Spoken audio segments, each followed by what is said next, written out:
Hello dear subscribers, today I will tell you how we can fix this error. Here you can see it.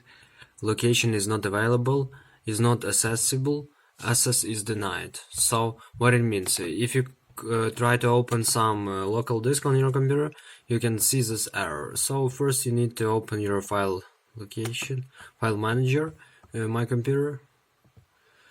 So just go to this PC, this PC, and here you need to choose local disk you have error when you try to open it.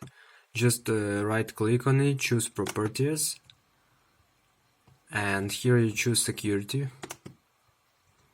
Here you choose edit.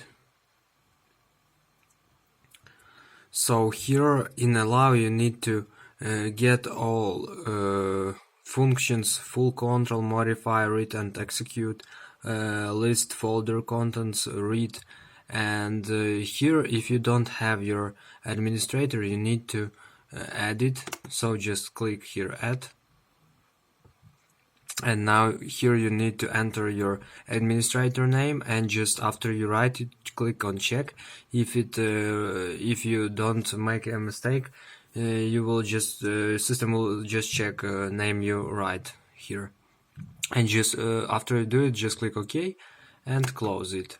And here you need to choose allow and click OK and OK.